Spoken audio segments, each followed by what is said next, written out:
So let us go into the first or the third question of the day.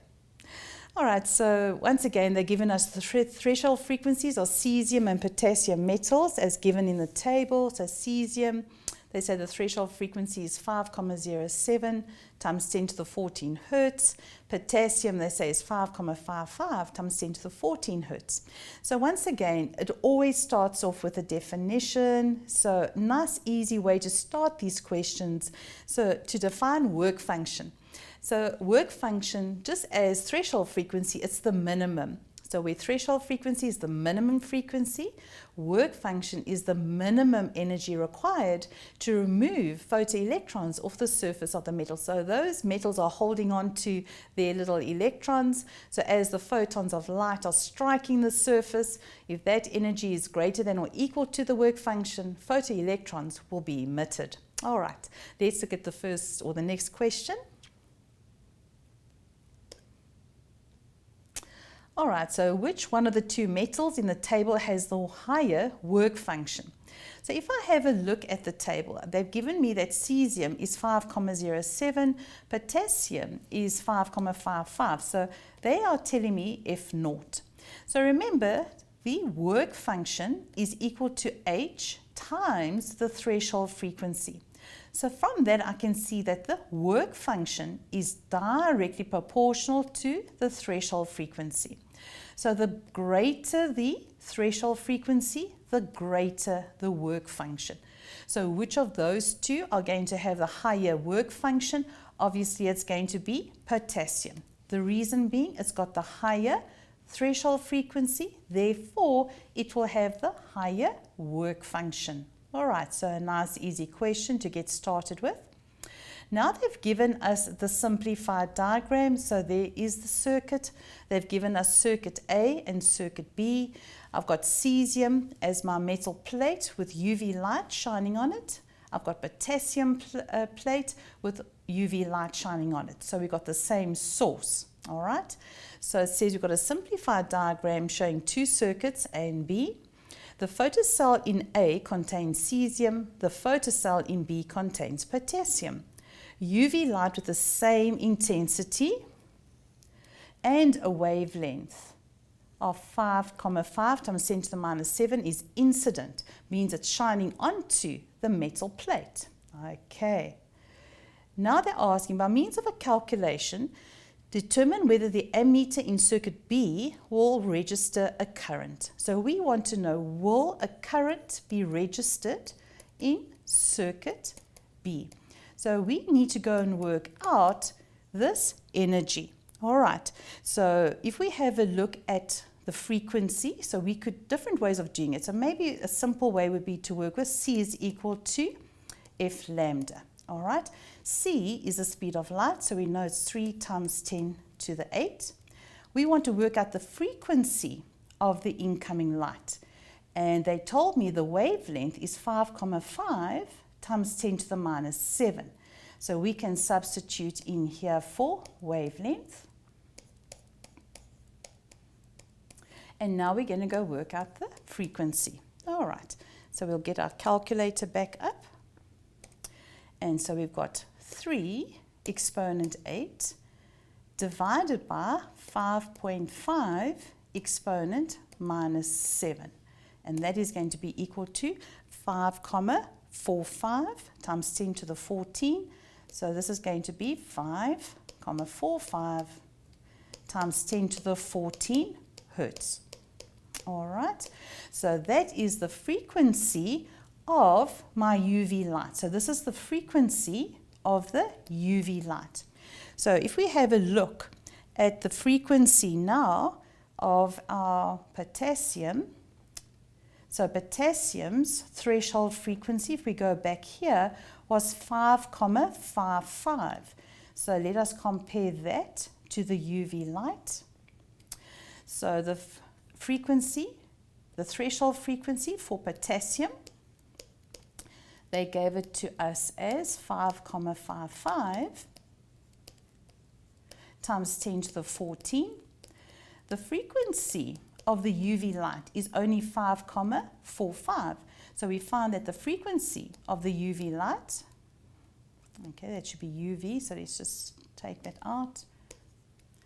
All right, so the frequency of the UV light, I notice, is going to be less than the frequency, the threshold frequency for potassium. So will we be able to emit photoelectrons? So no, there will be no reading. So will it register current? No current will be registered. And the reason is that your incoming light, the UV light, the frequency of the UV light is not equal to or greater than the threshold frequency, so no current can be released. All right, let us look at the next question. Now it says, calculate the maximum energy of an ejected electron in circuit A. So now we're looking at the cesium. All right, so it was the cesium plate. What did they tell us about the threshold frequency here? They gave it to us as 5,07. Okay. And now they're asking us to calculate the maximum kinetic energy of the ejected electron. So we're going to start with the photoelectric equation. So E is equal to W naught plus EK max. And this is what they're asking me to calculate. They want the maximum kinetic energy of those ejected photoelectrons. All right. So we first have to go and work out what is the energy of this incoming light. All right. So that was going to be of our E is equal to HC over lambda.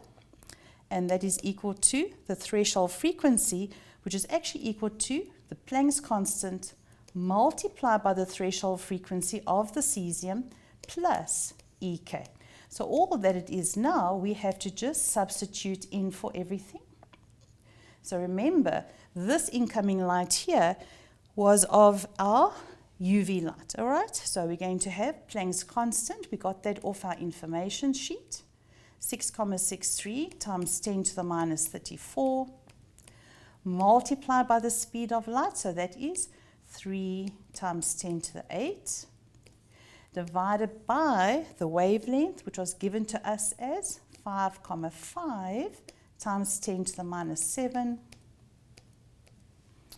is equal to, once again, Planck's constant multiplied by the threshold frequency, which was 5,07 times 10 to the 14 plus EK. All right, and now we've got to solve for EK. So now we just need our calculator for all of this. All right. So we have got 6.63 exponent minus 34 multiplied by the speed of light gives me that, divided by 5.5 exponent minus 7. And there we go. So on the left-hand side, we've got the energy, 3,61 times 10 to the minus 19. So it's 3,61 times 10 to the minus 19 equals, we need to calculate 6.63 exponent minus 34 multiplied by 5.07 exponent 14.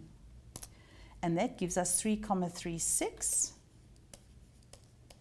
times 10 to the minus 19 plus EK. All right, so now we can just simplify. So EK is equal to 3,61 times 10 to the minus 19 minus 3,36 times 10 to the minus 19.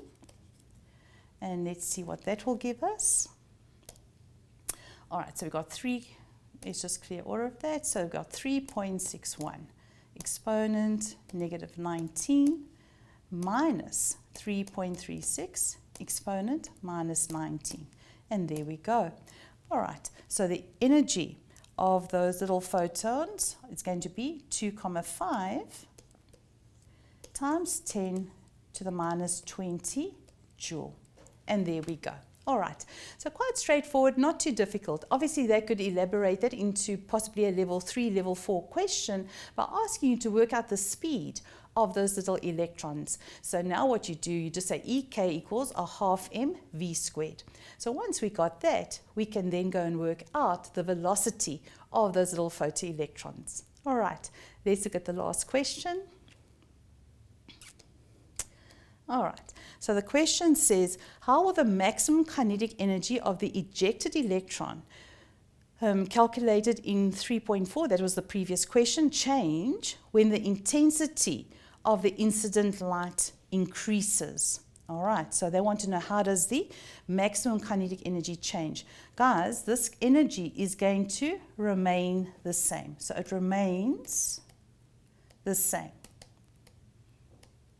So something just to remember with this question. All right, if you are working with intensity, all right, intensity is looking at how many photons are striking the surface of the metal. All right, so all that's going to happen, I'm going to release more photons, or photoelectrons, but they are going to have the same amount of kinetic energy. The only way you can change the kinetic energy of those little photoelectrons as they are being emitted is if you are going to change the frequency of the incoming light. So only frequency of the incoming light, if that increases, will you increase then the velocity or the speed or the kinetic energy of those photoelectrons. All right, so intensity will just release more photons or more photoelectrons, and therefore the current will increase.